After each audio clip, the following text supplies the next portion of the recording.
चित्रकूट की प्रथम वंदना किया है वाल्मीकि जी ने।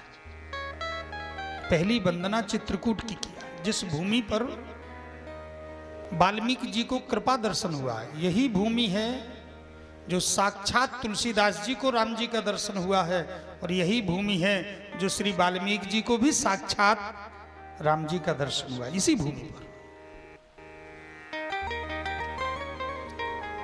और वृंदावन में भी आज वृंदावन रस की भूमि है। वृंदावन के रस की विश्व में प्रतिष्ठा है, सभी चर्चा करते हैं, जानते हैं, रस भूमि है। पर वह रस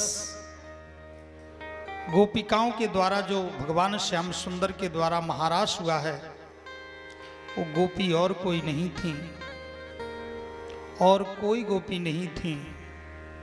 वो गोपिकाएं सब जन्म जन्मांतर, कल्प कल्पांतर, युग युगांतर, वर्ष वर्षांतरों से अनेकानेक देवर्षि, महर्षि, योग ऋषि, संत मुनिवृंद जो तपश्चर्या में निरत रहते थे, और जब राम जी का दर्शन किए, हजारों हजार वर्ष के तपस्या वाले संत, कोई फलहारी रह के, कोई पत्ते खा करके, कोई भभूति रमा करके, कोई एक पैर से खड़े हो करके, कोई हवा पी करके, सभी संत तपस्या कर रहे थे। और जब राम जी के रूप को देखे, राम जी इतने सुंदर थे, इतने सुंदर थे, इतने सुंदर थे कि जो संत सारे संसार को छोड़ करके बैरागी बन गए थे, और राम जी को देख करके उनके हृदय में राग उत्पन्न हो गया, और उनके हृदय में कांता भाव हो गया कि हम इनकी अगर स्वकीया बन जाएं, अगर हम इनका आलिंगन प्राप्त हो जाए, ये हमारे प्रेमास्पद बन जाएं, हम इनकी कांता बन जाएं, तो महाराज यह जब भाव उत्पन्न हुआ, ठाकुर जी ही के जाननहार हैं, सर्वंतर्यामी हैं।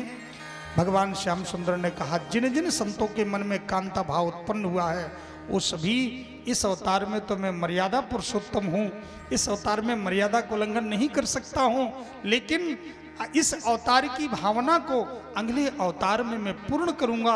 और वही बड़े बड़े संत चित्रकूट के महापुरुष ही वृंदावन में जाके गोपी बने हैं, जो आज रस की हम लोग चर्चा करते हैं। चित्रकूट के रस एक कल्पना नहीं है, प्रमाण है। साधारण स्त्रियां नहीं है जो परमात्मा का सहज चिंतन जिनके जीवन में हो,